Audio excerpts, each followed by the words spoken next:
भारत की राजधानी दिल्ली में हमें बहुत से ऐतिहासिक स्मारक देखने को मिल जाते हैं और इन्हीं सभी ऐतिहासिक स्मारकों की वजह से भारतीय इतिहास में हुई महत्वपूर्ण घटनाओं का भी वर्णन हमें जानने को मिलता है। उन्हीं सभी प्रसिद्ध आकर्षक स्मारकों में से एक है India gate. India gate Bharat के वीर सैनिकों के सम्मान के लिए समर्पित है।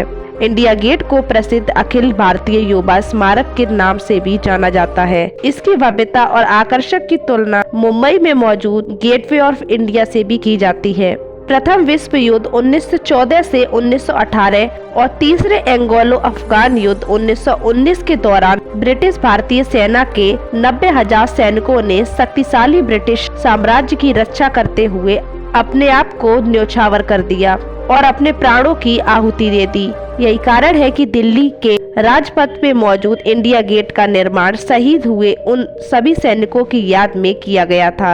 इंडिया गेट की पूरे दीवारों पर प्रथम विश्व युद्ध और तीसरे एंग्लो अफगान युद्ध में शहीद हुए सभी भारतीय ब्रिटिश सैनिकों का नामांकित किया गया है। वीर सैनिकों को समर्पित इंडिया गेट का निर्माण कार्य 1921 में किया गया था। द ड्यूक ऑफ कनॉट दौरे पर 10 फरवरी 1921 के दिन शाम 4:30 बजे एक सैन्य समारोह में इंपीरियल सर्विस ट्रूप्स के सदस्यों और भारतीय सेना के सदस्यों के द्वारा इस युद्ध स्मारक की नींव रखी गई थी। इस स्मारक के प्रोजेक्ट को पूरा होने में 10 वर्ष का समय लग गया था। प्रोजेक्ट का काम पूरा हो जाने पर इस स्मारक का उद्घाटन भारत के वाइसरॉय लॉर्ड इरविन ने 12 फरवरी 1931 को किया था। इंडिया गेट दिल्ली के दिल के रूप में जाना जाता है और इस गेट पर कुल 95,300 स्वतंत्रता सेनानियों का नाम अंकित है। इंडिया गेट के निर्माण में ग्रेनाइट के साथ साथ लाल और पीले रंग के स्टैंडर्ड स्टोन का प्रयोग किया गया था। भारत के इस आकर्षित स्मारक को देखने के लिए दूर दूर से विदेशी सेनानी आते हैं।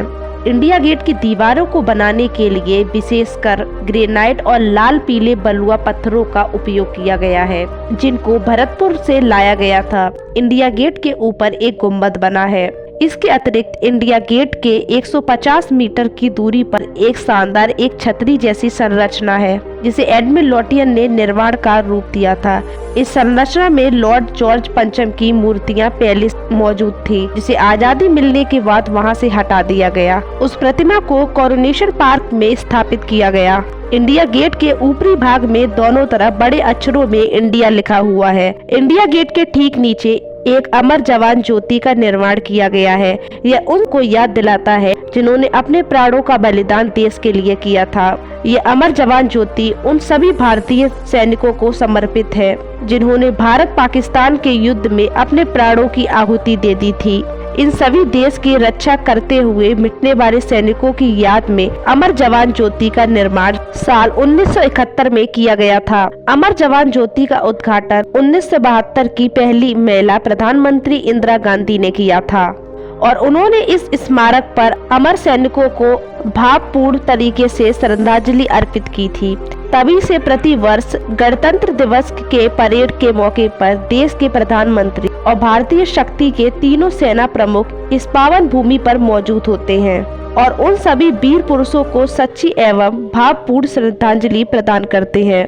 इसके अतिरिक्त इस शहीद भूमि पर शहीद दिवस एवं विजय दिवस समेत कई अन्य यादगार मौके पर भारत के तीनों सेना प्रमुख मौजूद होते हैं और शहीदों को श्रद्धांजलि अर्पित करते हैं। इस ज्योति के निर्माण में पूरी तरह से संगमरमर का इस्तेमाल किया गया है और इसमें बड़े बड़े अक्षरों में अमर जवान ज्योति लिखा गया है। अमर जवान ज्योति स्मारक के अगल बगल 4 कलश रखे हुए हैं और इसमें से एक में 1971 से पूरे साल 24 घंटे अग्नि प्रज्वलित रहती है।